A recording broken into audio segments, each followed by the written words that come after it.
everyone, and welcome to Key Radio Live. And yes, you're not hearing weird things. I am indeed hosting this episode. What's going on? I'm chilling. This is great. Yeah, Lucia's chilling for once. He's not the main center because I am here to grab the stage because oh boy, it is Manpig's time to shine. But we'll get to that soon enough. First off, we have a few things to announce because recently in the Keyverse, we've had a few fun announcements, and it's been and we got them all in the span of like 24 hours. It was quite insane. And we called this episode the emergency news episode. It's great. It was the emergency news episode because we have gotten so many things dropped, and I have been shaking for the past 24 hours. Yeah. I have been at work vibrating. I've just not been able to sit still. I have been so excited, and I took off work today because it's crazy. A launch day for the Prima Doll VN, but we're not talking about that today because we'll talk about that later. that GIF is exactly me the whole it's just 9 hours. I was shaking the whole day. But yeah, let's get into the announcements. We have a few announcements today, and we'll do the comparatively smaller ones first. Yeah. Since Prima Doll is more your speed, would you like to talk about that? All right, yeah. So the Prima Doll visual novel dropped today as we are recording this. I have just finished it. It is very good. Or the first volume of it has dropped. And we'll be talking about it in more detail later. For now, I believe that episode we're going to have it 2 weeks from today, so you can look forward to that. But that episode of Prima Doll, or Volume 1, has the stories for Haizakura and Karasuba in it. And all we knew is that the other character backstories will be coming later. Well, we didn't do an episode for the Key Channel stream for the VN because it happened 6 hours before it dropped. So I'm like, there's really no point in doing a podcast episode on this. But we did get one new tidbit of information. We got the key visual for Hokiboshi's backstory, which will appear in Volume 2. Best girl. Maybe. She has a lot of she's got a lot of potential. She's my favorite show her person. It does show her in the Imperial Army uniform for Altaria. So we are going to get to see Hokiboshi during the war, which if you watched the Prima Doll anime, it's something that a lot of her fans have been wanting to know what it was like, because of the 5 girls, she's actually the one we know the least about her backstory. We know that something happened to her. Yeah, we know that something happened to her that left her unable to talk, but we don't know what. So I'm really looking forward to this one. Yeah, out of the 5 characters, she's the one we've experienced the least of, but at the same time, I'd argue her episode is also one of the strongest ones. Oh, and, 100%. And I think that alone is like, it says a lot that this character has a lot of potential, and I don't know, one episode was able to like sell me on her so hard that she's still probably my favorite Prima Doll character because she made me cry like a baby. As you'd love every key heroine to do. And that's the first part. I'll be reading Prima Doll soon. I expect that her backstory will make me do that too. What was the question? No, I said I'm gonna be reading Prima Doll soon. So once that's done, we can talk about the full game in detail. But for now, that'll be on a separate episode. Yeah, that'll be on a separate episode. But for now, the Kinetic novel is out in Japanese. From what I hear, it's very easy to read for newcomers to the language, and it's pretty short. So if you're interested in Prima Doll, it's about the same length as Harmonia. Yeah, so shorter than the new Kinetics. Each of the 2 stories is about planetarian length. Yeah, and it's a very dialogue based, so you'll have an easy time with the listening. Yeah, absolutely. So that's the comparatively smallest news, which is it's just the release of a game. But the second bit of news is we've got a translation for Stella of the End, a fan translation. I should note. The official one still isn't out yet, but we have a fan translation done by people who really like the game. And for English readers, you can now read Stella from a fan patch. I don't actually have most of the details, but I do know it is out there. And if you're interested in Stella, which I do think it is a worthwhile read, it's a bit different from the tone of regular Key. The closest comparison I would say is Rewrite's Terra route.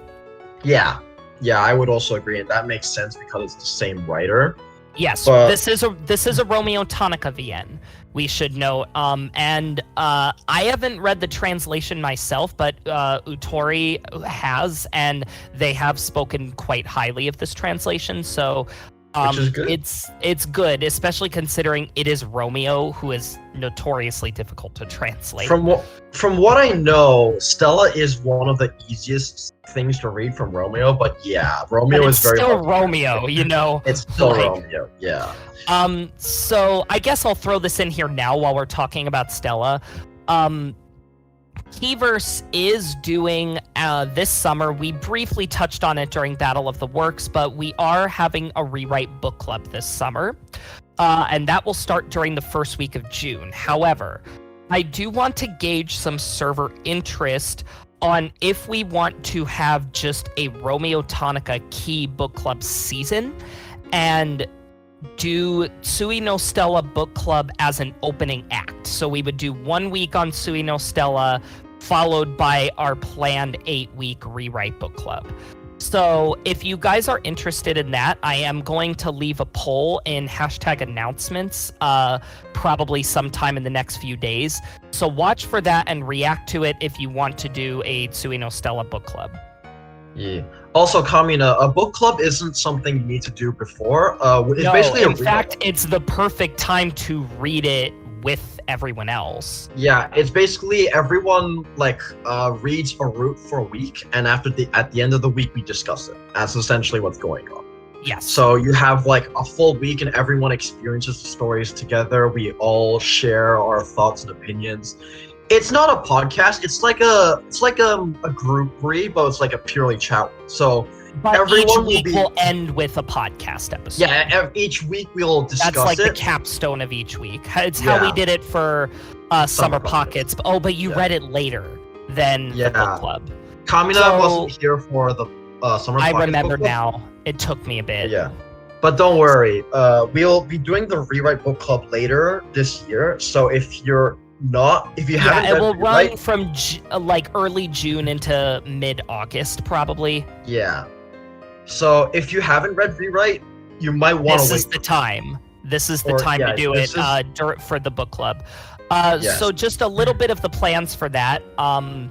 We will potentially start with Stella if there is enough interest, followed by Common Route getting its own week because this is a massively long Common Route, as Manpig thoroughly talked about in his review of Rewrite.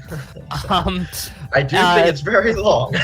Followed by, we'll do the routes in this order. We'll do Kotori first, followed by Chihaya, then Lucia, then Shizuru, then Akane. Moon will get its own week, then Terra, and we will end with Oppai Route / Harvest Festa hype. And that will end the Rewrite book club. So it will be either 9 or 10 weeks, depending on if you guys vote to include Stella of the End as the opening act. Yeah, and personally, I do think that this is worth, I have obviously on Rewrite, but I do think it's worth reading, and this is the ideal order for Rewrite, because while you can read other routes out of order, Rewrite is not a story that you should read out of order. And Stormcaster, this will be on YouTube, so you can listen to it afterwards. So don't worry about that. Thanks for dropping by. Just watch the channel #KeyRadioLive because I post the finished episodes in there after I edit them, usually within a day or two. Yeah. Okay. And before we get to the big news, Ezekiel didn't want us to mention that Heaven Burns Red is getting its next chapter 4.2 released. I will put a disclaimer. I have been actively avoiding Heaven Burns Red information, so I do not know that much about it. I don't even remember the character's name because I don't want to know the characters' names. Yeah, so you're waiting for an English release. I'm avoiding it altogether because I'm a gambling addict. So. Yeah, and that it's if you can't handle the gambling, it is healthy to not. But yeah, essentially. So, Ezekiel did bring this up, so I did want to mention it. But I don't think either of us are really the best people to talk about Heaven Burns Red. Tori and Platty are the key keepers who are most familiar with Heaven Burns Red, and they're both not here tonight. But if you're interested in Heaven Burns Red, if you've put the game down for a while and are thinking about coming back, there is a new chapter out. So yeah. So yeah. And with that, we have cleared the comparatively minor news, which was still pretty big news. And here we have but now it's time for me to take a stage. The big one. There's a reason I am the big one. I'm sorry. We always make them. But this is the reason Manpig. Every time he's in the podcast, I make stupid puns. Like, shout outs to Andre. He's a cool dude. It's very cool. But yeah, there's a reason your boy Manpig is here doing the hosting this time, because it is my time to shine. I am so gassed up because last night, about like almost 24 hours ago-ish, kind of, we just got everything. We got the biggest news drop the One Remake has had ever. Because since we found out it exists. Since we found out it exists, yeah, like from up to now, we have pretty much just gotten like minor teasers, like trailers of the characters. Not enough to do a single episode about. Not enough to do a single episode about it. We got all of the information for an episode right now. It was all dropped all at once, and now I am shaking. The last 24 hours, I have been shaking, and I have been losing my mind. Yeah, it's been a pretty big day, because for those who don't know, one is one of my favorite visual novels of all time. It is one of my favorite key works of all time as well, if you count it as key. It's technically pre-key. Most people count it within key, considering it has an identical staff to canon, with the exception of one person. Everyone who worked on one, except for Yet 11, went on to form key and then work on canon. So if you liked canon, you will probably enjoy one. Yeah. So for those who actually don't know, basically, before Key was formed, the staff who were once upon a time working for a company called Nexton, and they were working for a branch company named Tactics. And Tactics made a few visual novels. There's Dosei and there's Moon, which both are other visual novels that I feel like are worth reading for the history of Key. But here's the topic that I want to bring up is the third visual novel they made was a visual novel called One to the Radiant Season. This is a visual novel, I think, that was released like a year before canon. A little more. Canon released in June of 99. Right. I believe one is May of 98. I'm gonna look that up while you're talking. Yeah, it was about a year. Yeah. Yeah. And that game. Nope, June of 98. Exactly a year. Exactly a year. Okay, so basically, this is a visual novel that the Key staff made before they made Key. Like they formed Key after making this game, and once you read this visual novel, you can sort of see it, because while it's not quite what I'd call a Nakige, it definitely has planted the seeds that would eventually evolve into the Nakige formula that they created in canon. So one is a pretty important story, and I think the best way to put it is that it's a galge with a slight Nakige twist. Like, it's a bit of Nakige flavoring. It's not straight up a game that's designed to make you cry, but it has a bit of that emotional flavor to what you can generally treat as a slice of life bishoujo game. Like, you just date girls. It's fun. It's enjoyable. It's It's very fun.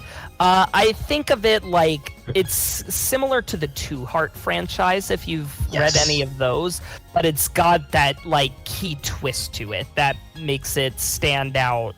It's Two Heart. Two Heart. It's Two Heart, but there's like a slight permeance of melancholic and a bit of a twist that I can't say too much about because it's a bit of a This is a spoiler-free episode, by the way. This is a very spoiler-free episode, so do not worry if you haven't read one. You're welcome. We will not be spoiling anything. Yeah, if anything, I encourage you to stay because I want to sell you on this game. So now, 20 years later, like almost 20 years later, one has been made. It's basically been relatively faded into obscurity. There are a few diehard fans, yours truly included, and out of nowhere, last year, April Fools, they dropped a teaser for a remake, and when it dropped, everyone was like, "What? Where did this come from?" It's literally one of the most left field announcements because it's so obscure nowadays, but at the same time it was like Hinoue Itaru, for those who don't know, Hinoue's gone back to working at Nexton and she is on this project. So Hinoue Itaru, our very own beloved Hinoue Itaru, is back and she's drawing these characters again 20 years after she first did them, and my god. Manpig, we're coming up on 25 in a couple months. 25 years. That's giving me an existential crisis, but in it though, like, I mean, you weren't born yet when I was not born yet when I was 4 years old, so I was not alive by then. But yeah, and we've slowly gotten teasers over time about the one remake. Not anything solid, but we've gotten slight bits of information like, oh, it exists, first of all. Then we got the OSTs, we got the character images, we got the art, and we got all the heroines, we got little bits of little tidbits here and there. And then finally today, we finally have the biggest information dump we have gotten, period. Yes. And they have confirmed that this game will be, first of all, dropping on December 22nd. So at the very end of the year, which, if you've read one, is quite fitting because this is the time when one takes place, like in the story. Most of one takes, or all of the common route, and part of some of the routes take place in December. Like a couple of the routes have events that happen on Christmas. A few of them go into January, but like it is really a December work. It is the perfect time to release it.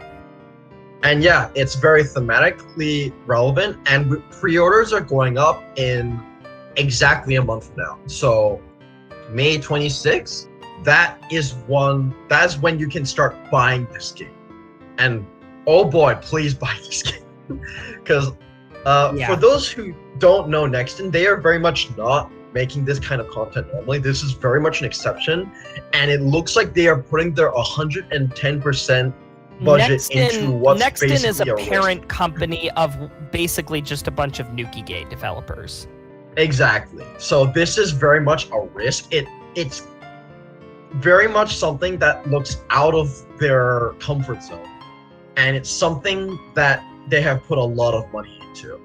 To answer Ezekiel's question, I would not call it canon before canon. It's similar in areas, but you shouldn't treat one as a Nakige. You need to treat it as more of like a slice of life / galge, because it's not aiming to make you cry.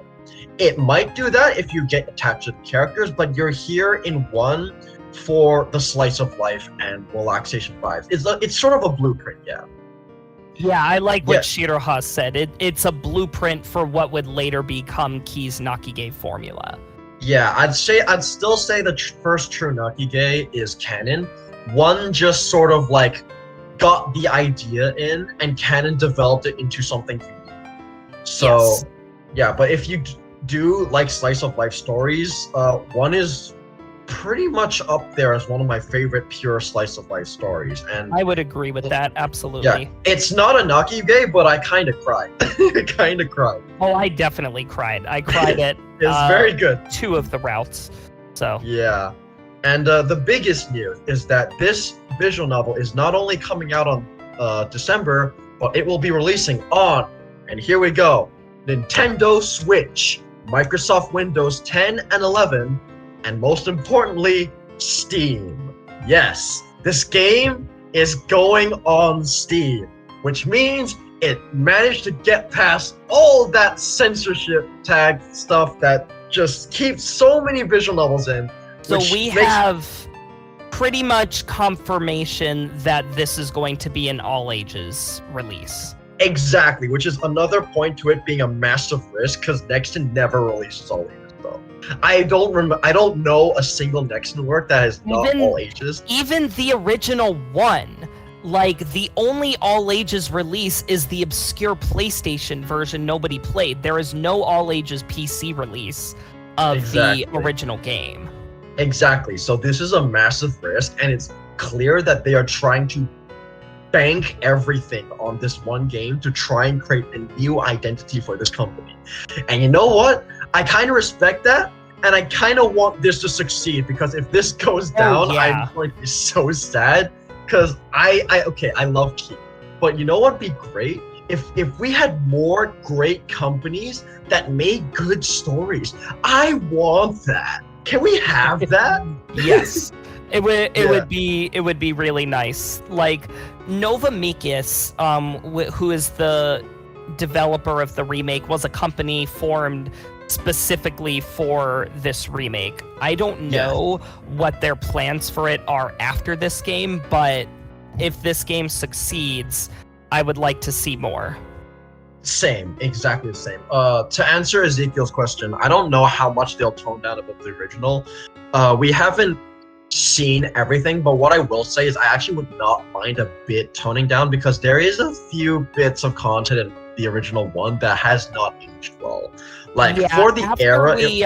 After we get into all the facts that we know, we can get into some speculation, because I definitely have a few. Yeah, but yeah, we'll talk about that later. But essentially, I kind of hope that they do actually tone it down, because while censorship is bad, yada yada yada, one also has some content that I feel like does not really belong in the story, and the story I genuinely think would be better off without. Now, I agree.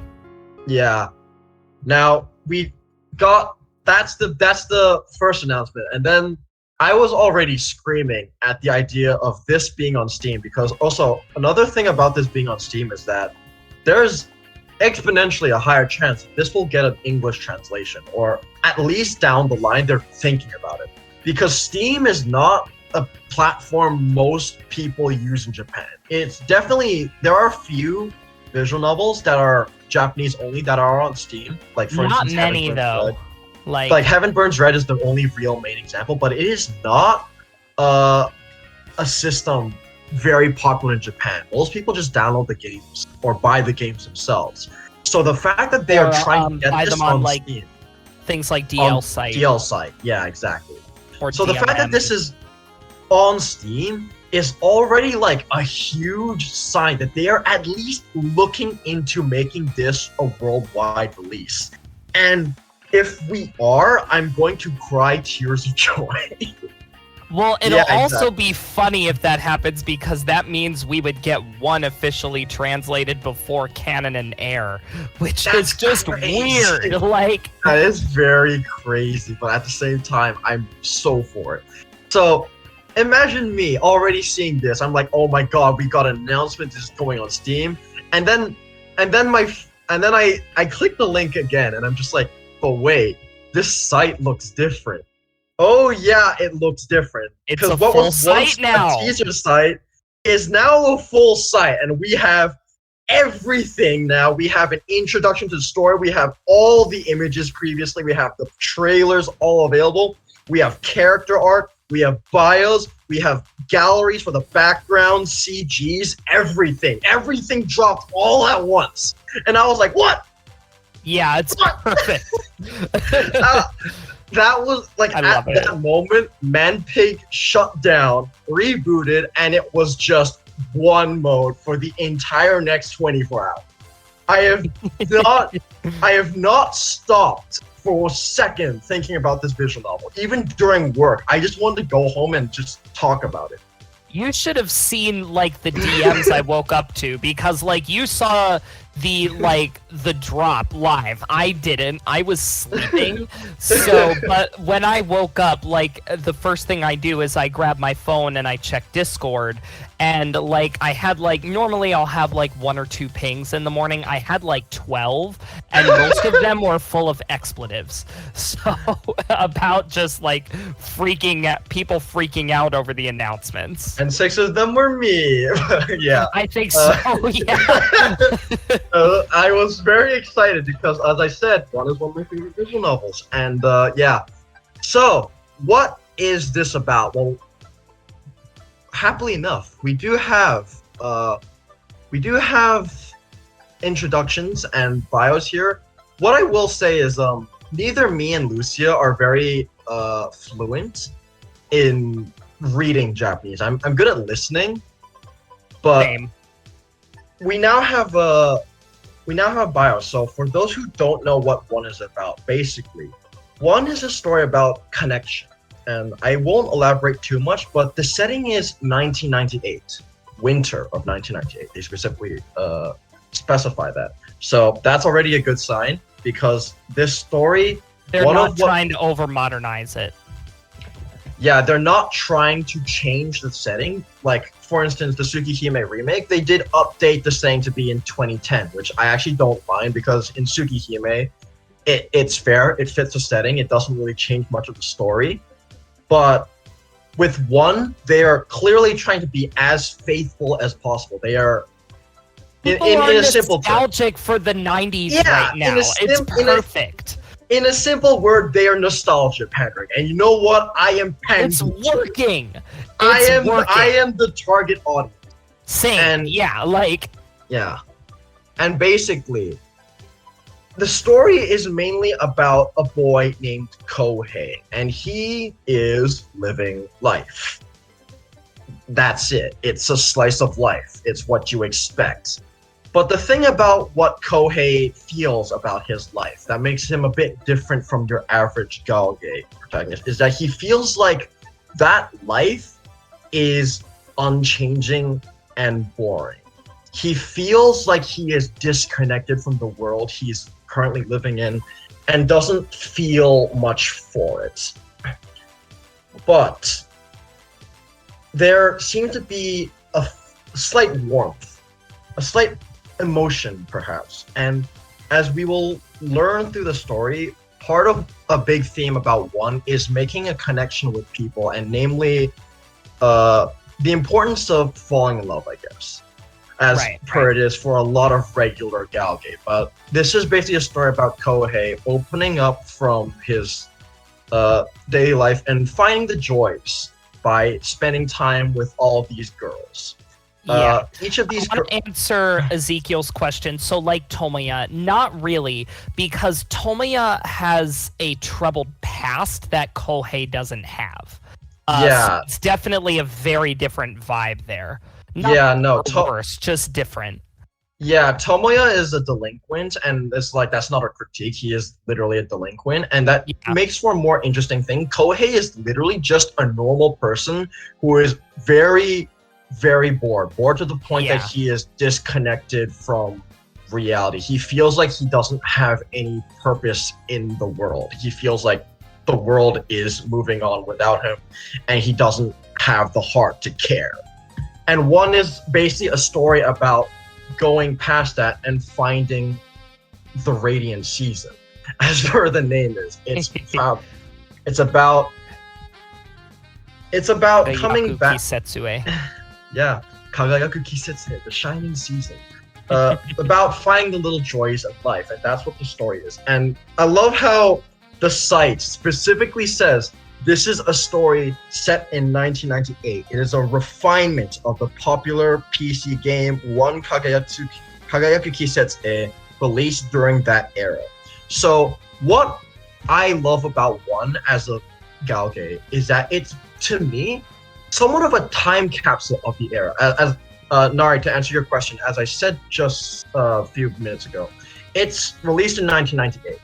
And during that time, 1 was made during that year. It is made with that atmosphere in mind, and that's why I felt like the original 1, not the remake, is basically a time capsule of Asia pre-2000s and late 90s, which I personally really liked because that is the environment that I grew up in. That is the life I had as a kid. And reading 1 basically transported me back to my younger years. And it gave me a joy I thought I'd lost ages ago. It gave me just such a neat little happiness, a comforting warmth that just, it's one of a kind. And from what I'm seeing, they are absolutely trying to keep that part of the story intact. They don't want to change the story and setting. They want to keep it as faithful as they can to 1998. This is from that era, and I feel like that's such an important aspect of this story that I can't help but be even more excited knowing that they're actively trying to keep that in mind. You can hear it in the OSTs, because every time a trailer dropped, we got one of the newer versions of the OSTs, and honestly, it just sounds like this could have been made in 1998 and this would have been in the game if computers had better sound fonts at the time. But like, it still has that 90s feel. These are sounds that existed at the time, just not on the average person's home computer. Yeah. It's like, it's very clearly trying to give you that feel of being there, even with its modern art and music. Yeah, and one thing I'm gonna do real quick is I'm gonna take a few images. Just bear with me a little. Excuse me. Just bear with me a bit, because one thing Nexton did do is they released backgrounds and character art for this game, and for those who haven't read 1, I can tell you right now, this is as faithful as you could possibly get while making it look modern. So let me just post some of these examples here. These are the backgrounds that are going to be from the actual game, which, first off, oh my god, the lighting! They're so pretty. They're so pretty. They're so pretty, but more importantly, they reflect the original setting so well. Like, it is impressive how well they captured the original setting while making it look new. Because when you update a lot of visual novels, like for instance, an example I'm sure Utoi would agree with, when you update the aesthetic, you can very easily lose what made the original game so nice to look at, or have that special atmosphere. When it comes to the character designs, yeah, absolutely. Did well with its backgrounds, but... Okay. Yeah. Alright, well, I can't comment on that because I haven't read either, but I'm also going to post a few of the original. This is definitely a much, more faithful feeling upgrade than the remake in every way possible. Yeah, this is very much the same kind of location, but it just looks 2023. And the fact that they've managed to capture this so perfectly, oh my god. This is something I've never seen in any visual novels. Okay, 1 is a very dated looking visual novel, like the original. I will not deny that. But I feel like even despite its age, it has a unique atmosphere that so many other games just do not have. And yet, this remake so far has managed to capture it so well. From the colors of the skies, the way these buildings are structured, and the architecture, they feel from the era of late 90s to early 2000s Asia. And they captured that perfectly. And I'm just here this is already fixing one of the biggest issues of the original, is that the original looked really old. Yeah, like it's something that will honestly make this VN more worth reading in a way, because now it's like, you know, charmingly retro. Cause it's charming, it's retro, yeah. The original version is technically still being sold, but most people, unless you're like a newer Key fan and curious about where they came from, you're not gonna pick this up. Or at least the original version, I mean. Like, you can buy it on DL site. You can buy the 2007 version of the VN, a downloadable version. It doesn't work great on modern hardware. It doesn't work with the patch at all. Like, if you're going to read it in English. Like, this is just another way to get people to read this wonderful story. And honestly, the more I look at it, the more I feel like it's going to be the definitive. Like, I think part of what makes one important is the fact that it's a piece of the era. It is a time capsule of 1998. But this remake so far, for being a modern remake, has captured everything that made the original feel that way as well. Yeah. And I cannot be more excited. Now, to go on from... Wisterian says, I can't wait for the master in the remake. Oh boy. That's gonna be fun. Like, to suspect it's gonna look like Dorge.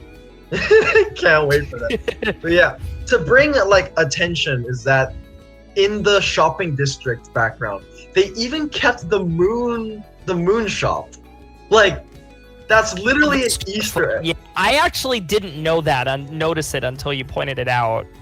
Yeah, it's still there, and I'm like, they care. They really care about capturing what people liked about the original, because it was just a charming little reference that in modern visual novels would not be done very much. But in the remake, they kept it. They kept it despite having no reason to. And you know what? That's like little things like, okay, when you look at that background, the one with the moon shop, you can see on the ground they added like way more detail to the texture of the sidewalk, which they just didn't have time to in the original, because like the original version of 1, we should mention, had a development cycle of about 6 months.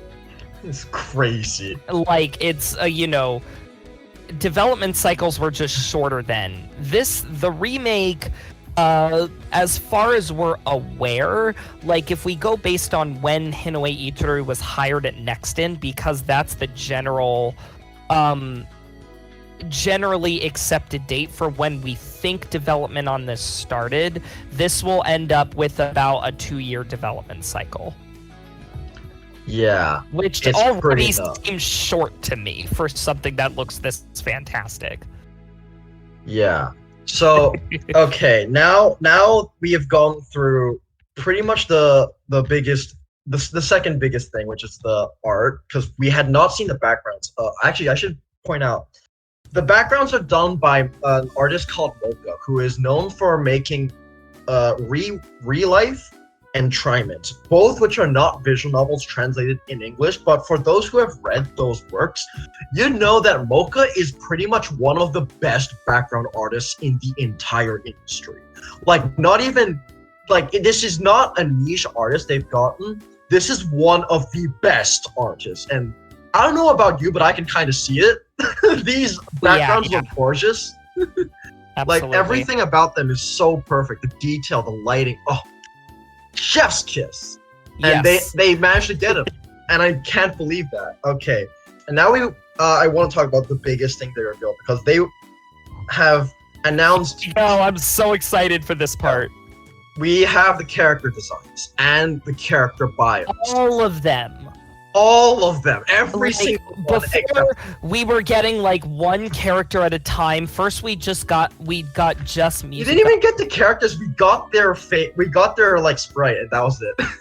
Well, we got like the special art for them, but it's that's just like with just Mizuga, then we got Nanase, and then I think Akane was next, and then Misaki, and then we got Mio and Mayu together, but still we just got one piece of art. Now we have 3 to 4 sprites for each character. We got all of the side characters. We got Kohei's design, and then Kohei's design? I'll let you announce the newest thing that surprised everybody. But I don't know what you're referring to, but regardless. The chibis! Oh yeah, absolutely, yeah. Okay, we'll get into all that, but I basically want to like sort of like go through all these characters one step at a time. Let me introduce you to one of my favorite casts in all of visual novels, and I'm not exaggerating. I love these guys. At least, yeah. Okay, so first of all, most of them. First of all, let me introduce you into our protagonist, Kohei. Now, Lucy and I have very different opinions on this design. So. Well, I think we also just generally have differing opinions on this character. Yeah, to be fair. I'm not the biggest fan of Kohei. He's not terrible most of the time, but he's alright. He is not a perfect protagonist. It depends on who's writing him. Because if Maeda's writing him, but if Hisaya's writing him, it's great. I do like Hisaya's version of Kohei way better than Maeda's. Yeah, and okay, so here's the big elephant in the room I have to mention. He has a design. He did not in the original. And personally, he was your typical faceless Arrowgate protagonist. He was the faceless Arrowgate protagonist. I'm pretty sure the first Arrowgate protagonist to have a face was Yukito. So yeah, that's pretty legendary. But even then, he has a design, and personally, I really like it. Like I think Hinoe has done a stellar job with all of these characters, and I know Lucia is a bit more mixed on the guys. He looks mean. Like Kohei, they made him. That's not inaccurate though. It's not, but I wish he was not so mean looking. But I don't know. I don't know. I personally think he's very, very good looking. Yeah. And for a bio of this guy, basically, I'll give you like a brief summary. So he's the main character, and what happened to Kohei is when he was very young, he lost his family. This isn't really a spoiler. This is like literally before the story ends. This is character establishment. So because of that, he was taken in by his aunt. And while he is technically part of a club, he mainly just goes home. He doesn't really pay attention to it. He's very lazy and he's very blunt, but he can also have moments of action, as they call it. I'd say it's like he has moments where his inner goodness comes out, because he's a very rough around the edges guy. He can't leave people who are in need alone, and while he is a bit clumsy in doing so, he ultimately can be a very kind person. And that's basically the bio that they have for Kohei. I don't think it's fully accurate to how he is in the original, because very, very blunt way of saying this. He's kind of an asshole. Yeah, in Maeda's routes in particular, he's not good. And I'm not talking about asshole like Tomoya. Tomoya does not go into the realm of I really don't want to associate with this person. No. Yeah, like it depends on who's writing him, because he can either be a very funny prankster or Jesus Christ, dude, what the heck? But what I do hope is that since this is a remake, I do hope that they do modify his personality to be a bit more tame, especially in the Maeda roots. I don't know how much they will change the story, but I do hope they make him a bit more, as what this bio is saying, is that he's a bit clumsy and he's not so sure of himself, but he is a nice guy deep down. Right. And I hope they make that true. Like, I hope he still keeps a bit of his prankster nature, like especially in the common route. Like, there's a one scene relating to a closet that I won't put into too much Oh my detail. god, I do like that kind of That stuff. scene had me rolling on the floor, and I hope they keep that. I hope they keep that side of him. I just hope They kept that scene in the one anime, so. Yeah, they did, but yeah, I hope they keep that part. I mentioned the one anime. Let's not talk about the one anime too much here. But yeah, I hope they keep that part of him without adapting the uglier parts. Well, Yes. either way, I think Kohei is a serviceable protagonist. Is he a great protagonist? No, absolutely not.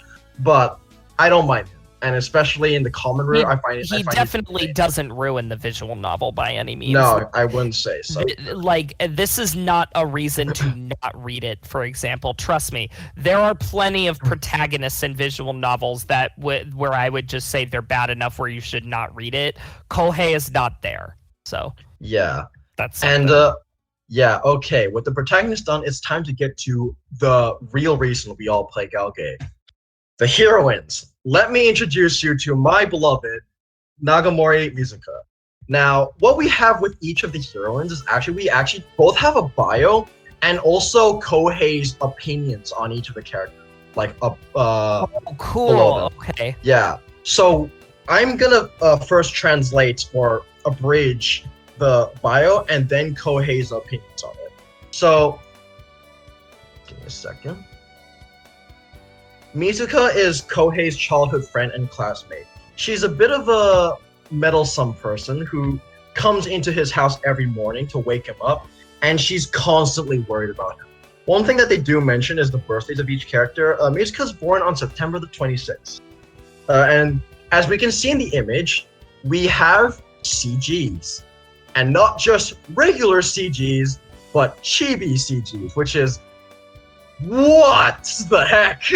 We had expected there to be chibi CGs, and also, I'll throw this in here now while we're talking about it. The chibi CGs are almost all of completely new scenes that did not previously have CGs at all. They're not new scenes, but scenes that were done just with sprites in the original. Yeah, like they were just like sprite things, but with the exception of one, the one we got for the chibi CG we got for Mio had a sprite in the PlayStation version, but not in the original PC release. So that plus the omission of Natsuki means that this is going to be heavily based on the PC release, not the PlayStation version. Which, to be fair, is by far the more popular version. But yeah, can I just mention how I look at this CG and I'm like, both my sides are activated right now. Why is everyone cute? For real. My gosh. Yeah, I was like, oh my god, I was expecting to fanboy about Mizuka, my beloved, but Kohei being cute, I was like, oh my god, the guy is cute too. This is power. Yeah. This is too much power. It's really funny. Now, do we know if Hinoe Itoru did the chibi CGs? I don't think she did. Different artist. I think it's by different artists. It's not mentioned to my knowledge. It does not look like her style, so. It does not, yeah. So it is a collaborative project. Now, I do want to mention, I want to let everyone know Kohei's thought of this character. Basically, if there's one person who has his life to thank, it's Nagamori. What would he have been if it weren't for Nagamori in his childhood days? Ever since they first met, they've been together for a very long time. And while there are plenty of times that I feel annoyed by her meddling nature, in the end, I can't help but thank her. I hope we can be good friends forever. But where did those words go? The words that saved me so long ago. So, based on that monologue, I already feel like Kohei is a nicer person than he's in that visual novel. Yeah, I could believe that. Yeah, like, I don't know. I read that and I was like, oh, this is the most heartwarming thing I've seen in my life. So cute. Yeah, basically, Nagamori is Kohei's childhood friend, and as we've stated, heroine, we should mention. She is the main heroine, and as we mentioned, Kohei lost his family at a young age, and basically Nagamori was his neighbor that he met at that young age, and she basically kept him from being incredibly depressed. Right. Yeah, she's been there for him through thick and thin, and she's just a wonderful girl. Like I her route I feel like is hit and miss because there are parts of it that are very good and parts of it that are very not good.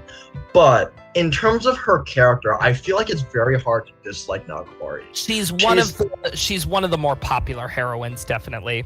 Yeah, she's always there for Gohei, regardless of which route you pick. She's always like the supporting character, and she's always there. She's always got your back. Of the light novels, hers is also the best selling. That's a fact no one cares about, but you know. Yeah, and also, we got preview sprites, and let me just post this because oh my god, the glow up here is insane. Yes. When you see them side by side, yeah. The glow up is insane. Now, what I will say is I love how Hinoue managed to capture each of the heroines' exact poses and mannerisms so well in the remake. They mirror each other so well. It's like this is the one time where I feel like nothing was lost in the redesign. Like I straight up just like these more. And that's not to say the original sprites were bad, but it's like almost a perfect modernization to me at least. Like I'm just like I look at this. And it just looks like a modern Hinoue VN, and honestly, it looks better than the other modern Hinoue VNs. It looks fantastic. Whoever they got to be the graphicers and the colorists for her art, props to them because oh my god, this effort is gorgeous. Yeah. So that's our first heroine. That's our comfort character, Nagamori. Look forward to her. Now, the second heroine is this. This is Rumi Nanase. Now, fun fact about Nanase is that she used to be called Mio, but she wasn't called Mio in the end because there was another character called Mio in this visual. That just goes to show you how poorly the two writers communicated with each other during the making of this VN. Although it's not as bad here as it was in canon. So yeah, it was very funny. So, okay, the premise to Nanase is that she is the transfer student. She tries her best to act like a cute or a stereotypical girl, like a pretty girl, but she keeps failing. She is terrible at it. And her wow, I just learned this. Her birthday is August the 8th. That's my birthday! Oh, really? That's literally my birthday! That's amazing. I share a birthday with the key heroine now. The more you know. So, that's nuts. One thing I gotta post right away. The CG! It looks good!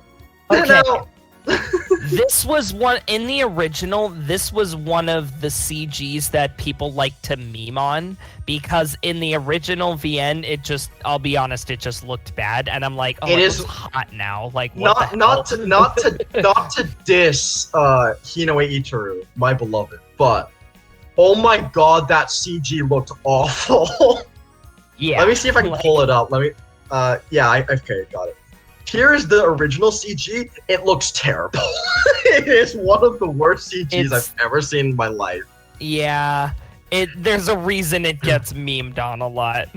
It's so weird, and now it looks gorgeous. It's funny, I'm thinking about it now. I was listening back to it recently. This CG is the one. It's the one that lost me the art point on 1 versus Canon on the Works.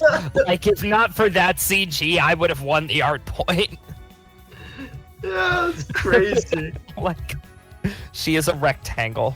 But yeah, Nanase is your token tsundere. To my knowledge, Lucy is not as big a fan of her, but one thing that is emphasized... I wish she punched you more. Like, she's just like all bark, no bite as a tsundere. I will never get that, but to power to you, my friend. I will never get that. Okay.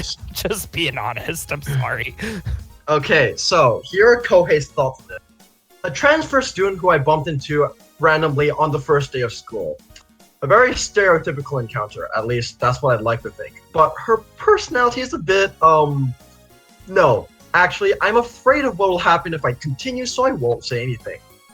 Though, despite her personality, she seems to be going through quite a lot, and she seems to be really dedicated to, well, regardless, let's just praise her.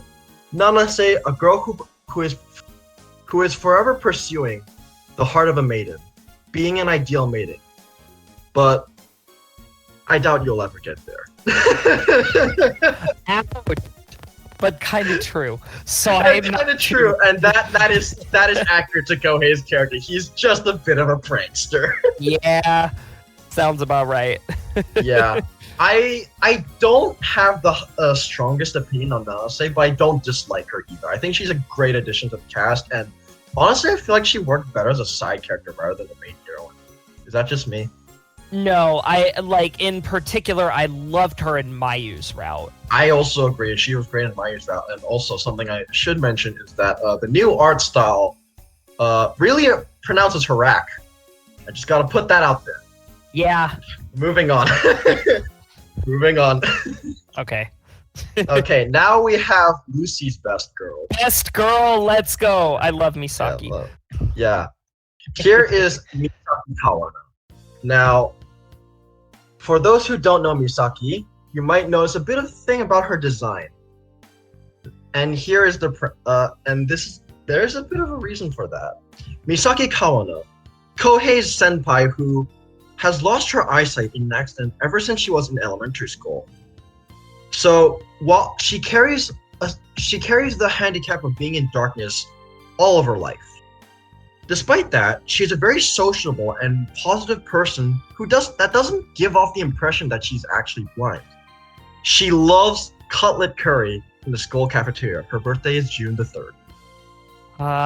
She's so pretty. It's also worth mentioning here, Misaki is, I believe, the only character who we've seen her casual outfit so far. One of these sprites No, we've seen them from Mayu. We've seen it from Mayu. Oh, we have? Okay, you're right.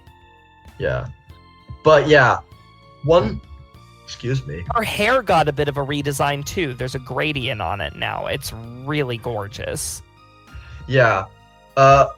We have our only blind key heroine, and that's one thing one also has done is that one has disabled. I mean, heroines. apparently Matsushita is a joke to you, but you know. Matsushita's not a heroine. He doesn't count. I'm sorry. God dang it. But yeah. I had to do it. It is. I get what you mean, though. But yeah, Misaki is our only blind key heroine, and one has heroines with disabilities. She's not the only example, but we'll get to them later.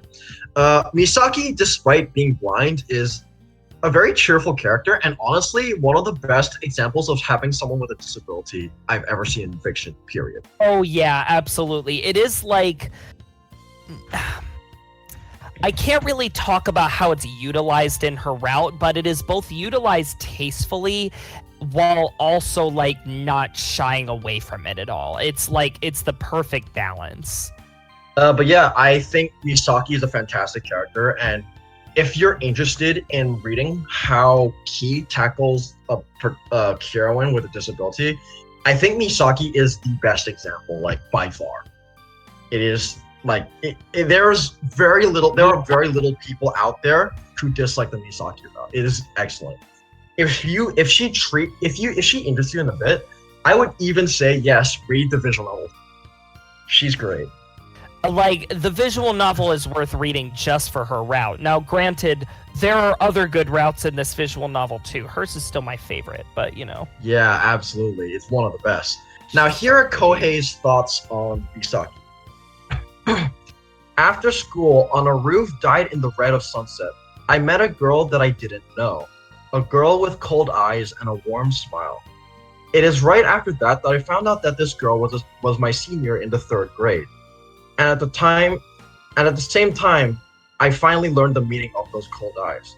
Those eyes never reflected my figure, not even the red of the sunset around us. In front of my blind senior, I was at a loss of how to talk to her, and she sadly muttered, it's the usual. Very melancholic. And you'll notice, like, when you get into even just her scenes in Common Route, one's melancholy comes out a lot with this character. Yeah, and honestly, I feel like her honestly being just, she has a very positive personality. It's just got such a vibe to it. The balance is so good. Yeah, she is an amazing character, and I don't want to give too much about her, but if you're, as I said, interested in a blind heroine, this is as good as you're gonna get. Now, technically the next one is another character, but full Manpig bias here. I'm gonna leave her to last. So that's fine. Yeah, I think it's fitting because her route should be read last anyway.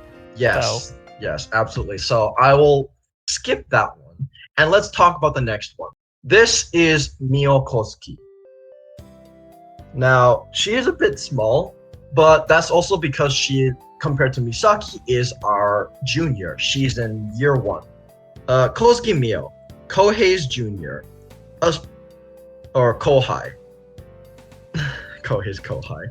A bright and cheerful girl with many kinds of expressions.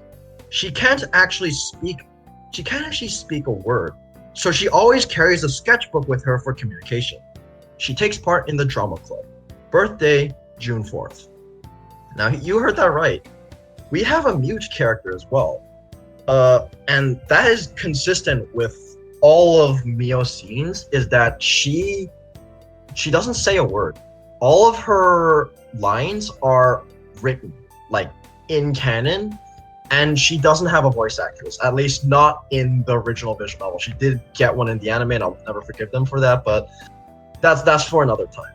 Yeah, and like it also, you know, the PlayStation version and the PC version all have different voice actors for each, but they saved a little money on Mio in this way. So actually, on that, Nari, that's actually something that they do bring up. Misaki and Mio can't communicate with each other.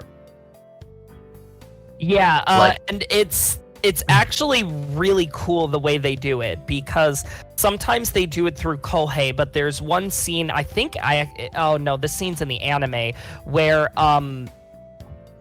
Misaki will actually sign or use her finger to write characters on Mio's palm, or the other way around, rather. Mio will use her finger to write characters on Misaki's palms. So yeah, neither of them really can. Cool. Yeah, neither of them can communicate with each other directly, but yeah, in a sense, she's like a contrast to Misaki, but at the same time, she's very much her own character. Her route isn't as popular as Misaki is. It's not as like well done, as you would say. I wouldn't say it like focuses on her disability that much, but she's a character. There's nothing wrong with her route. It's just, you know, it's pretty because it's lighter. Yeah, it's less serious, but at the same time, I think it's enjoyable, and Mio is like a comfort character. I have a friend called Tomoto on Twitter who's also a big One fan. They're Japanese. Mio is his best girl, period. Like, of all time, he adores her.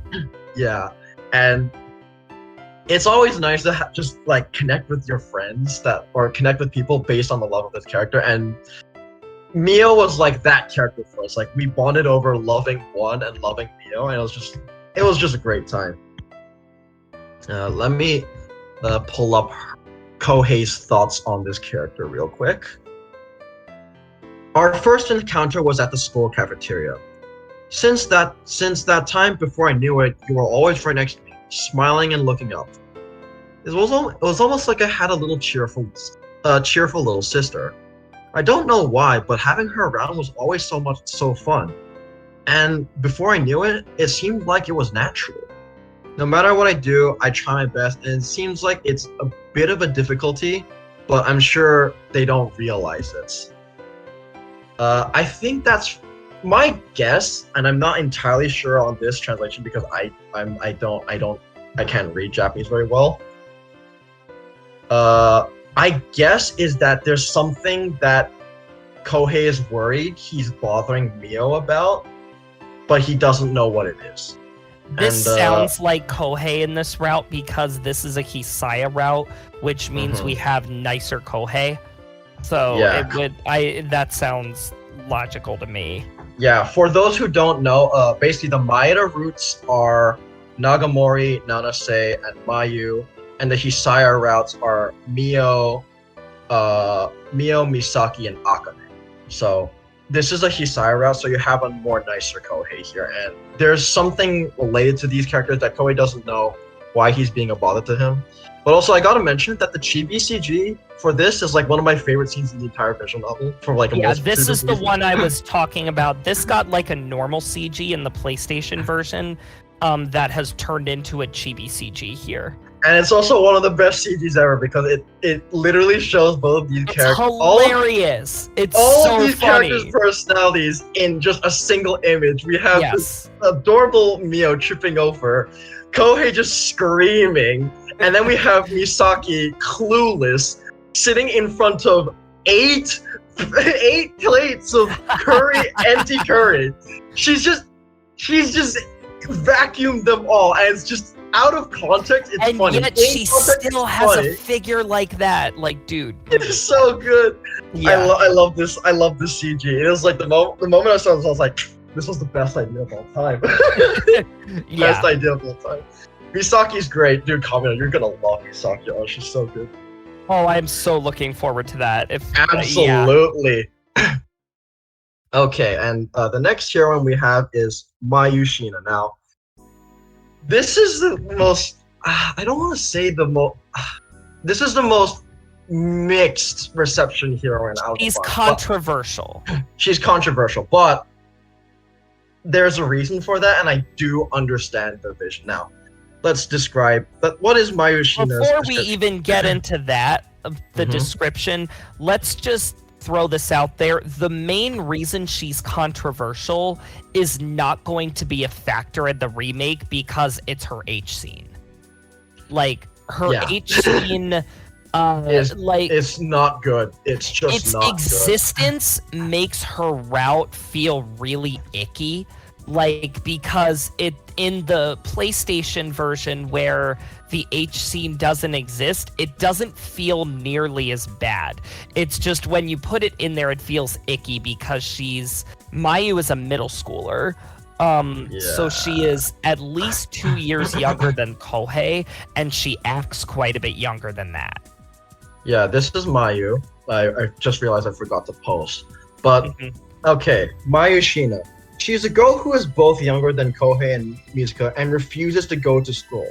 Whenever something bad happens, she just starts crying. She really likes hamburgers.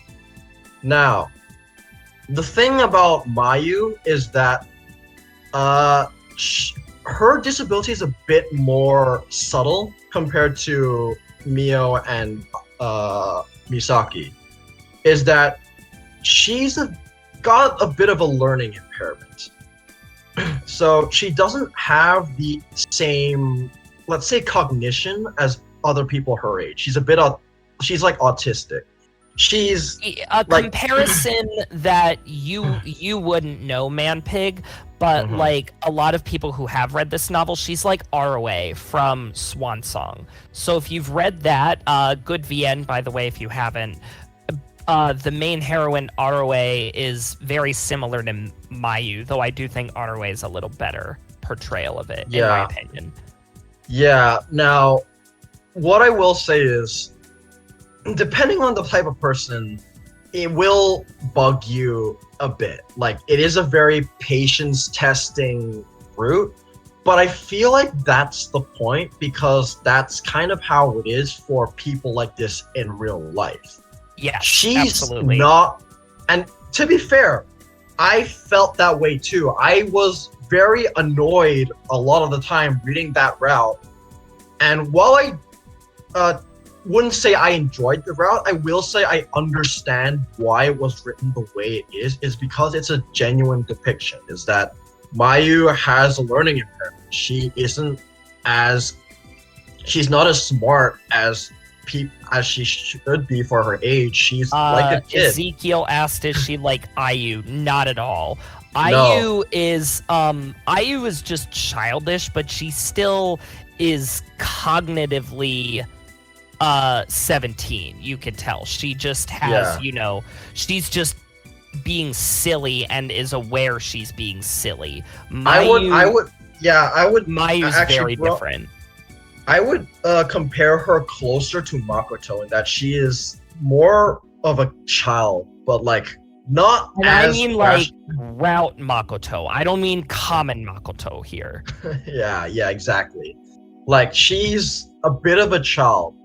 Like, and that's kind of the point, that she has a learning disorder. Her brain isn't as developed as others her age should be. And our story is basically just like trying to help her with that. And warning in advance, it's gonna test your patience.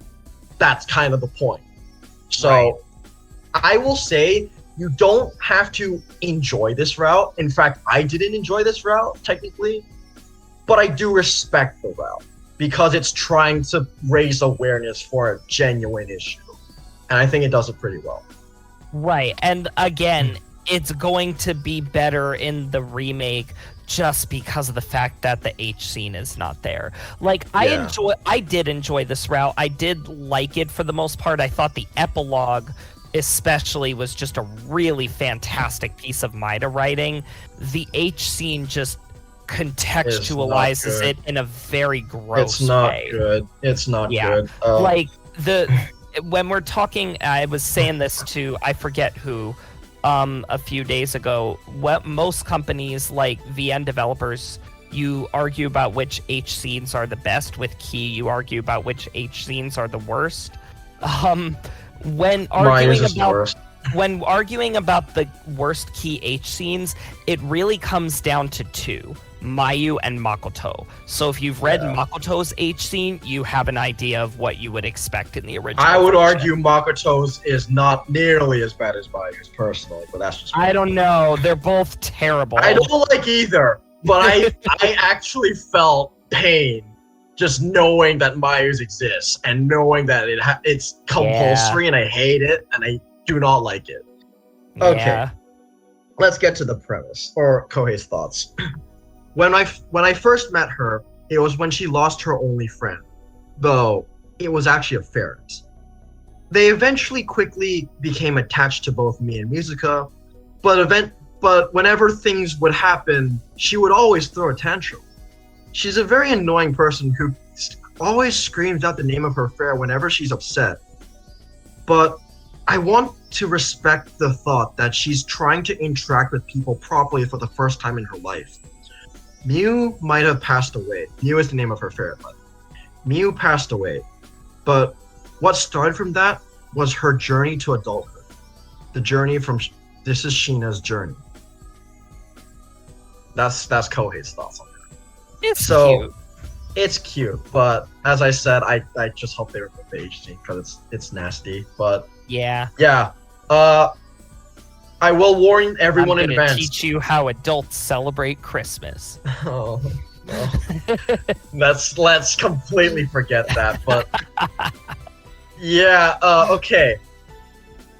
I will say in advance. I will warn everyone because I did not know this going in. I went this very blind, and I was kind of annoyed until I got what was going on.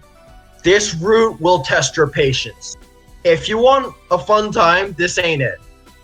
But people with learning disabilities are real, and this is an issue a lot of people have. So, keep that in mind. Yeah. All right. Now we get to the one that I intentionally skipped because I saved her for the last. I did say Musica was my girl, but this is my best girl. This is Akane Satomura, Kohei's classmates. Quiet, she's very quiet and is a girl of few words, but whenever she wants to, she makes her intentions very clear. She's very good cook and has a big sweet tooth.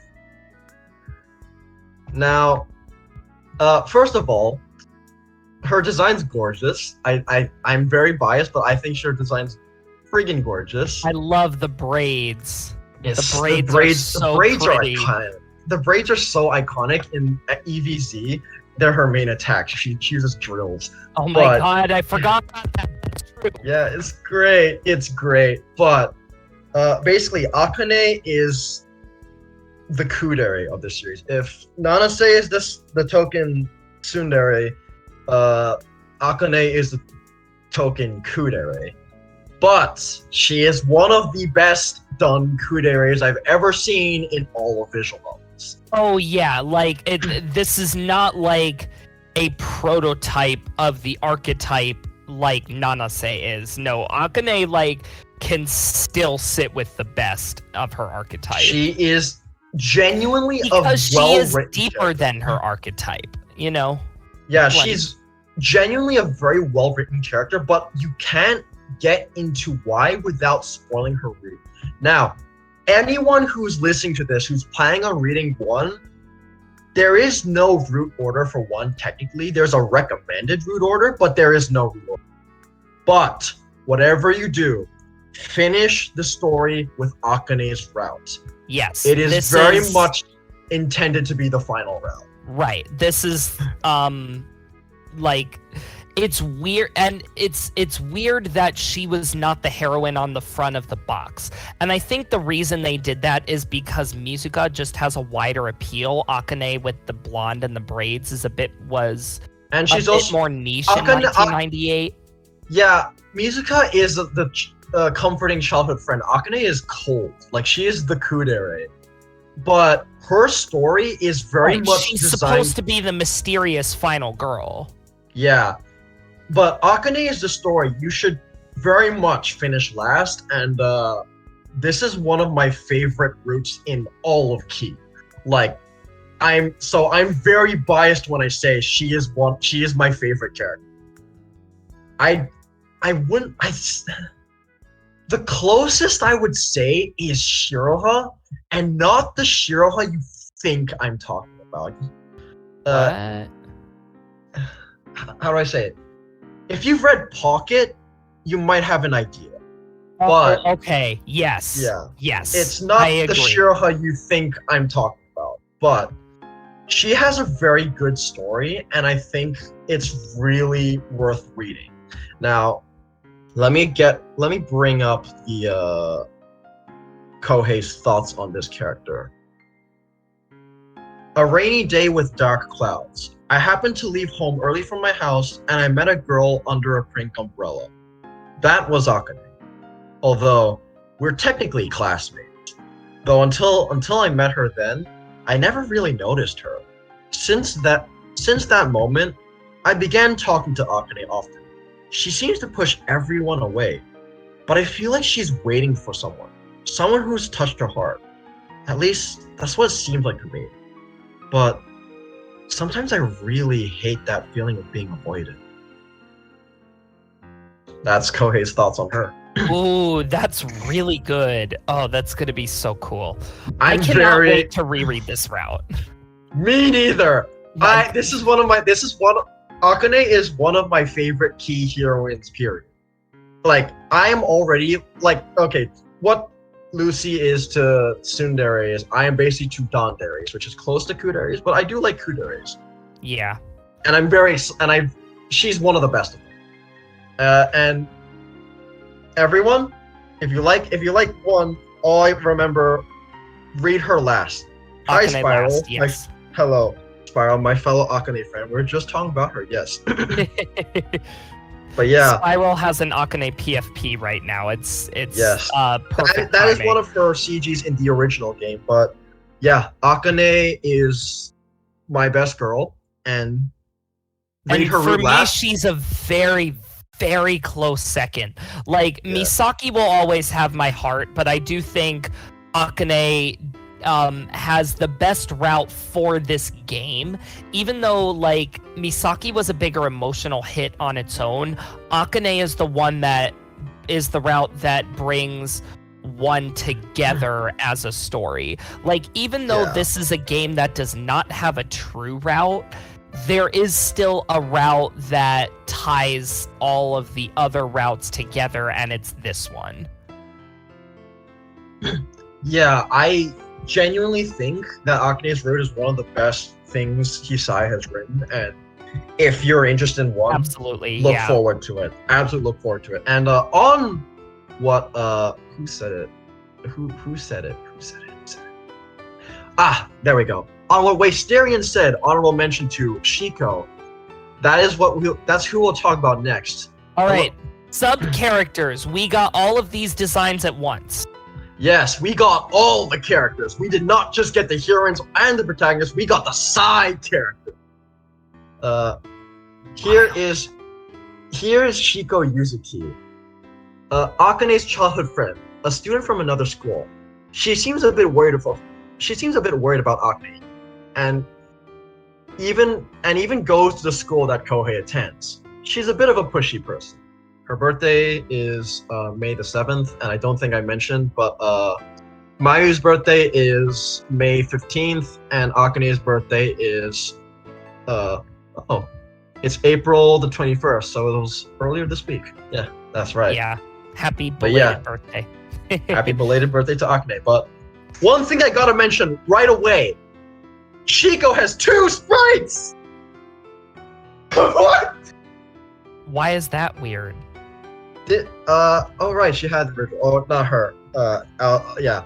Basically, a lot of these characters in one did not have multiple sprites. I think Shiko had 2, but she had one pose, but she had one faces. pose. Okay, yeah. Good clarification. Well, she has multiple poses now then. Yeah. She has 2 poses. That's such a big upgrade. The biggest glow up of 2023. I don't know. This is like showing the budget. She doesn't always have the same pose. She now puts her hands on her hips. It's in character. It's accurate. And I hope she can do the Dem Shiko roll in the visual novel. Like, that's probably not gonna happen, but I hope. That's a funny intro. Shiko has a weirdly strong following for a side character who only appears in one route. Like, I think she has as many lewds as the rest of the one cast, which is just hilarious to me. Yeah. Oh, see ya, Kamina. Have a good night. Feel free to listen to the rest later on. But yeah. Okay. Yeah, back absolutely. Cut up. Open. Yeah, I am very much part of that cult. She's not my best girl. That's still Akane, and Misaki is still there, and I also love Nagamori. But Shiko is like that one side character that you just remember, and she doesn't leave your mind. She's not a heroine, but she's just such a mood setter that you just can't forget her. Here's my reasons for it, is that she steals the scene. She always steals the scene. She's I don't know what's about her. She's terrifying. She is an evil demon lord, and I am. Well, and I am you can get an idea of that personality in the chibi CG that we have for Akane. Yeah, she's the mood setter. She's like, it's funny how Akane, the kudere, who has the best friend who is the loudest person in the room. Yeah, absolutely. Yeah, but I love them both personally. I adore them, and boy, is it good to see Shiko again. The moment I was like really hyped about the sub character things, right, was when I saw Shiko. I was like, oh my god, Shiko's here and she's gonna beat me to death. I can't wait. Oh my god. That's my first thought. Yeah. But yeah, we don't have thoughts from Koi for the sub characters, so let's go to the next one. This is Miyama Yukimi, an old friend of Misaki's. She's also part of the drama club and the department's head. Her birthday is December the 1st. Now, Yukimi is a minor character comparatively, like very minor character. She's pretty much only there for like another head for like she's Misaki's friend, and she's in the Mio's route a bit, I think, but she's not nearly as major as Shiko is. Right. I'll be honest, she is my favorite design in one.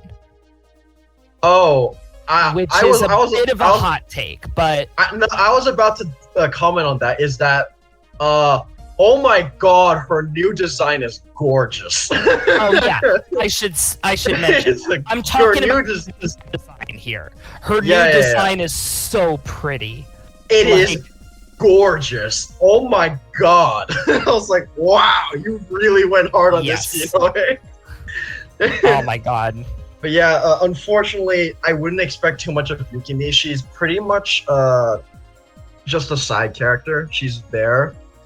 But she's neat, and hey, if even the side characters can get like the cutest designs ever, we're in for one hell of a game.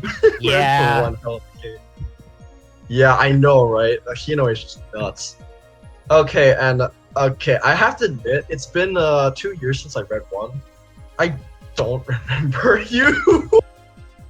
Let me just read out to jog my memory a bit. All right. Maki Hirose, Kohei's classmate. She harasses Nanase. Yeah, that's her character. That is her character.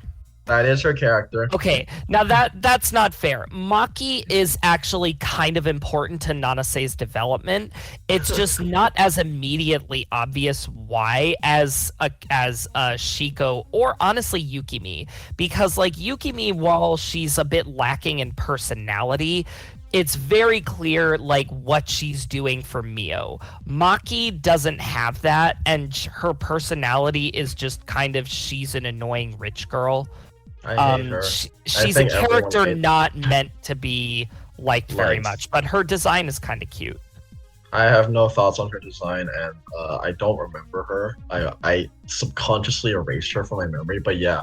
now that my memory is jogged, yeah, she's not a character you're meant to like.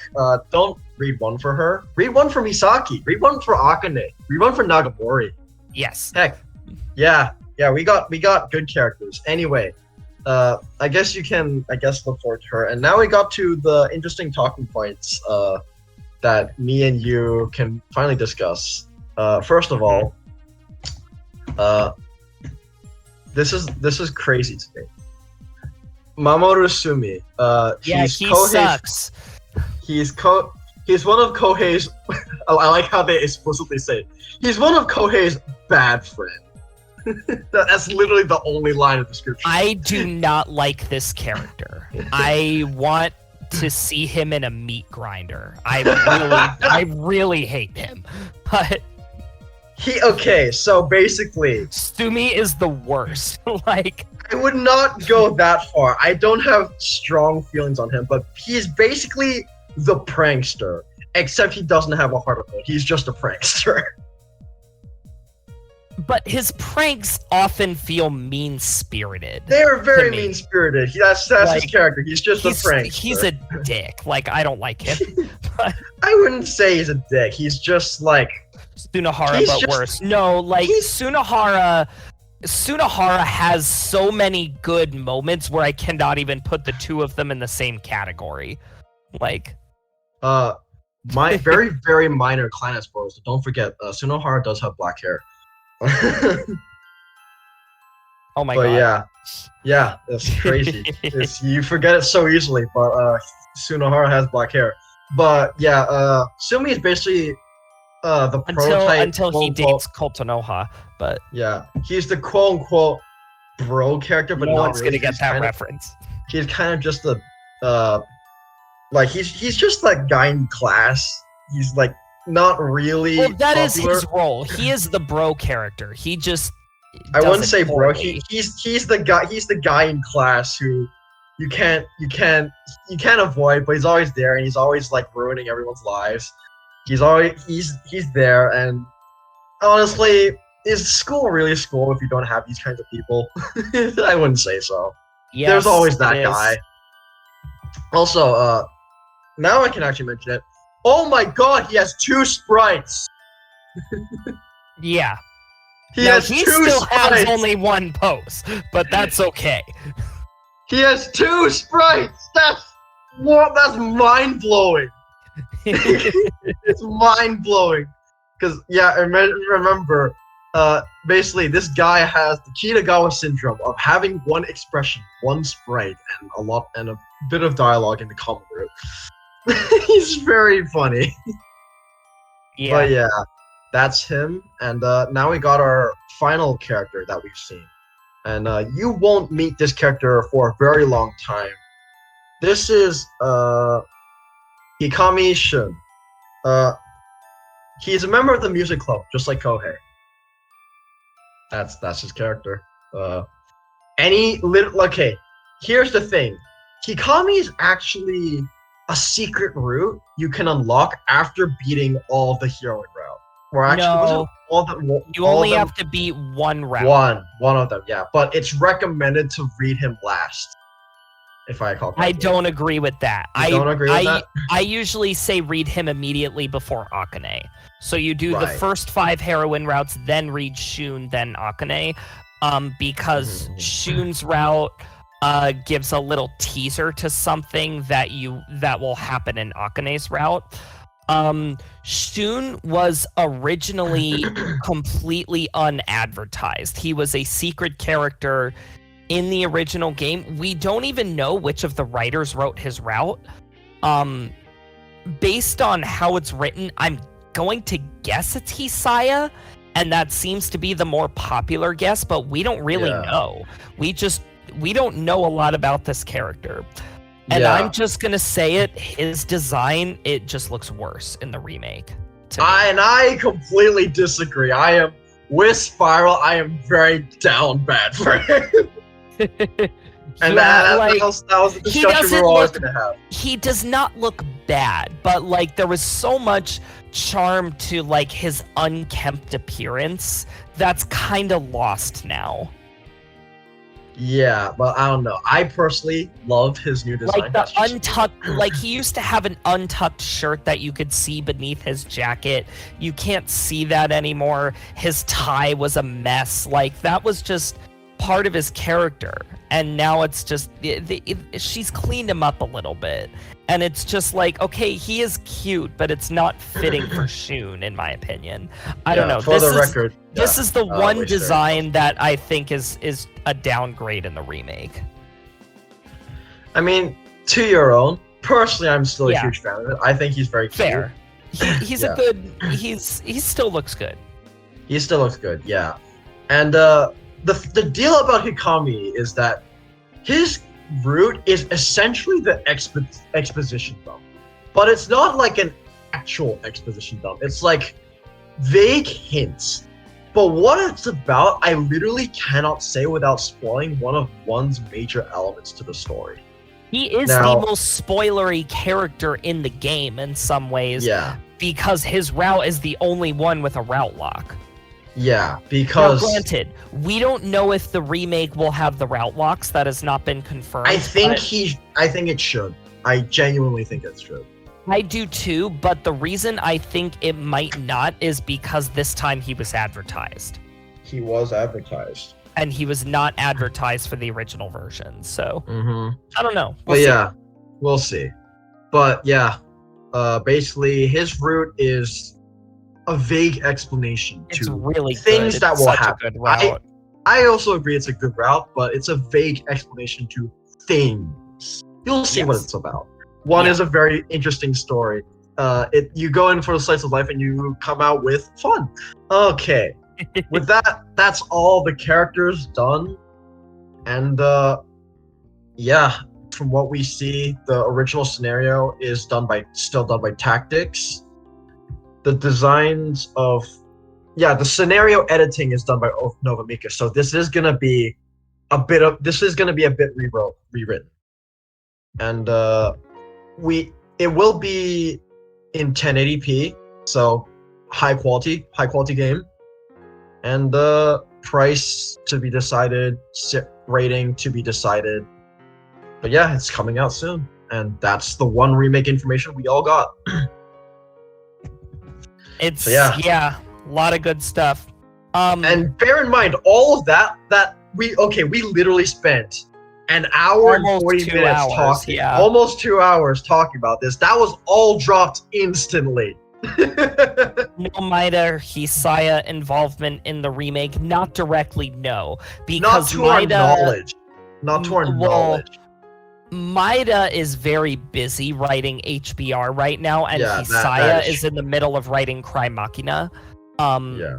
So But they're both working on other projects. They're working on other projects. We haven't gotten any statement though, so I wouldn't say that it's likely, but we haven't gotten anything Hasn't been saying outright otherwise. denied. Yeah, Like- exactly. So we don't know. And I think that's actually a good segue to the final bit of this podcast, speculation. Yep, What do we all right. expect? So I'm just gonna go for the big elephant in the room, price.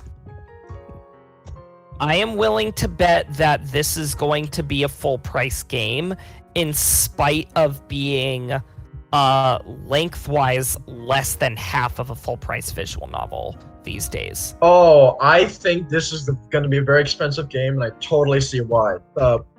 Buying Mocha must not be cheap. It's not cheap. Well, and also buying Hinaway was not cheap. It was not. They got Hinaway back for this. Yeah. Here's the thing.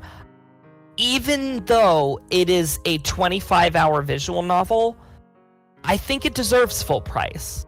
I would pay 8,800 yen for this, easily, no question about it. I would pay that, and I also want Nova Makers to do more, because, oh my god, Yeah. It's so nice to see one again, and done this well, because this isn't just like a remake for the sake of grabbing money. This is like, let's bring this to the modern day and introduce an entirely new audience to one kind of one. Like, this remake has soul. It has soul. It captures everything so perfectly. It loses so little of the original, I feel like, and like, that's hard. That's really hard to do. Because yeah, you might argue a few designs are like not to your taste, or you think it's a downgrade. But let's be real. Like, this is such a big like amazement in how well they have captured the original soul of these characters, these designs. Yeah, it has the potential to be like one of, if not the best visual novel remake ever. Like, honestly, the only thing I've seen that is likely to, even come close is Tsukihime. I was about to bring that. I would even say this is a better remake than Tsukihime remake, because this is complete. This is complete. Unlike the Tsukihime remake, which is not. Well, it will be, but it will be one day. When? Good question. Yeah. Yeah. Type move but yeah. on. the one remake looks friggin' gorgeous. Like, it just looks friggin' gorgeous. And chibis, I hope we get way more. I am praying for a ton of chibis, because this is so cute. It's so cute. It's cool. Best art style. Additional speculations. We have already pretty much confirmed that the PlayStation version has not been a factor in this remake, considering we have Shun's design, who's supposed to be a spoiler, but nothing for Natsuki. So I don't think they are considering that version at all, which means we are. And the other thing is that if you look at Akane's Chibi CG that was revealed, those characters are drunk as fuck. So, we're getting the original version of that route, not the censored version of that route. One of my favorite versions. One of my favorite scenes in the entire story. I love one. It's just such a good vibe. It's really good. So the other question that we've kind of been dancing around in one chat today, do you think the romance is going to be written out of Mayu's route? God, I hope so. Is it going to become a more platonic route? I can't say it will be platonic, because let's be real, this is ultimately still a galgame. It is. Yeah, it's still a galgame, so I can't with confidence say that the romance will be cut out. But with it being on Switch and with it being on Steam, it is more than safe to say it is all ages. And with that age scene gone, I can swallow it way better. Yes. Yeah. It's not ideal, but I can take it. It's Yeah. not like genuinely gross. Yeah, I agree with that. Yeah. And honestly, there are only a few things I do hope they change. Like, okay, one thing I have said about the one remake that needs to be done is that it needs to update the story and bring it to the modern day. And I mean this in two ways. One is obviously the graphic limitations of the era, because one, as we've said, they were rushed, they were busy, and it's a product of its time. It's not aged very well in areas. It's a time capsule, but you bring this to the modern day, and it's like, it's a very jank game in area. And I do think that could be a problem for some people. This remake, from what I'm seeing, is pretty much perfect. It captures the soul of the original while making it look absolutely jaw-droppingly stunning. Like, It really looks good. It looks really good. So that's one part. The other part is the story. There are parts of one that do not age well. Mainly in the myriad routes. They're like specifically in some routes the way Kohei act. Because again, as Lucia there brought was up, a moment in Mizuka's route that I was going to mention too, but that is a spoiler, unlike the Mayu stuff. yeah. So we can't talk much about that. I am suspecting it is going to be toned down. I'm praying it's gonna be toned down. Yeah. But I'm not expecting it. I don't know. For me, I feel like because they're trying to be accurate, I don't know how much they want to change. Because one, in Japan at least, it has a cult following as is. And this game is very clearly trying to completely honor the original. Like, at least visually, Yes. and like vibe, and with these characters, it is trying to go one-to-one, but modern. I don't know how much will be changed in the remake in a writing standpoint. Personally, I would like a few changes in the Maeda routes, because there are some actions there that, while we're okay for Galgate in 98, in the modern day, if you read this, you're gonna go, what the fuck? Yeah.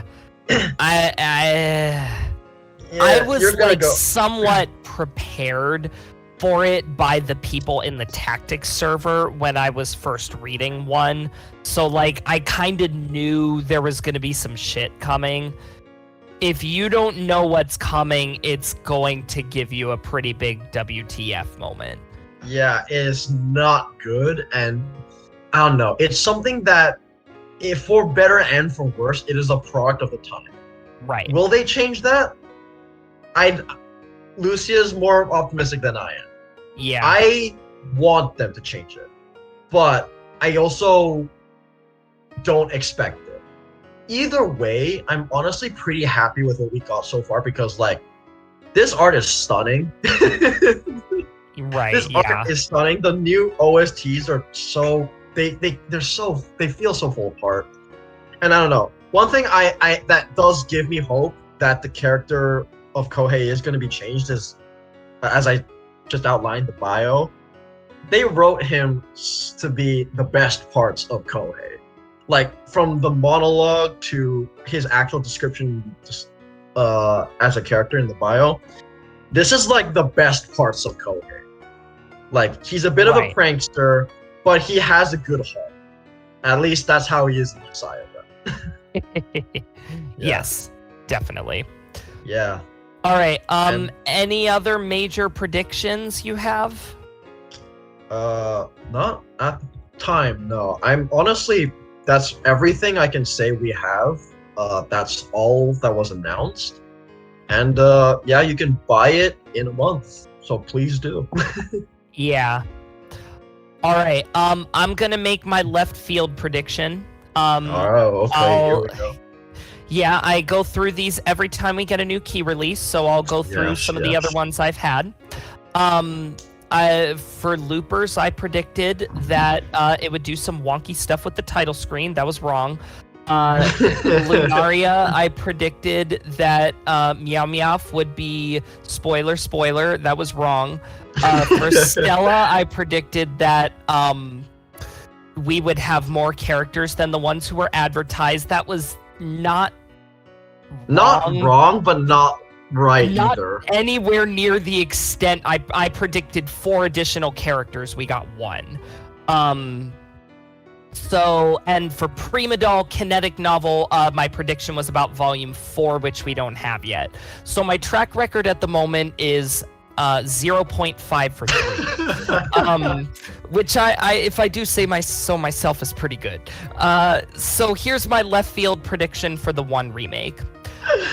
I am predicting that we are going to see a physical release that is going to be over 200,000 yen. Or over 20,000. Like the giant Summer Pockets box with all kinds of like shikishis, like possibly a backpack, all kinds of weird anime merch crap in there. That's my prediction. I hope we get a life-size Nagamori cutout, like cardboard cutout. That won't fit. That's box, a joke. That's a joke. That's a joke. I am I am predicting that we will get a massive box, like the size of the giant Summer Pockets reflection blue one that we got. It's not super left field, but it's left field enough where it's probably going to be wrong, and yeah. I mean, to be fair, there's not much to theorize because this is a remake. We already know the story if we've read it. Right, exactly. There's not going to be much I am more change. I am more likely to be right with this one than any other, so I had to say something that I know absolutely nothing about, which is we don't have any information on what will be in the physical releases yet, just because we don't know the price. I love what Wisterian said. For the price, Hisai will cosplay as Akane for you. And you know what? I might just hug it. I don't care. I don't care. Akane is one of my best girls ever. Yeah, I added a 0 that I didn't mean to. I meant 20,000 yen, $200 USD. A little less than that now because the price of yen is down right now. Lucia will absolutely buy it, and I respect her for it. Lucia will buy it. Lucia buys everything. Have you seen his collection? Oh yeah, I need to take a new picture recently. But when we get the physical releases of 1 remake announced, I will be getting one of each of them. Because I have every other version of 1 that exists, including both of the trial discs. You have basically every keyword. One of those trial discs, which I can only speak for about 4 left in the world. So, yeah, I'm a little nuts. No, I know what the big edition of the 1 remake box should come with. It should come with 3 puppets. And on that note, good night, everybody. Good night.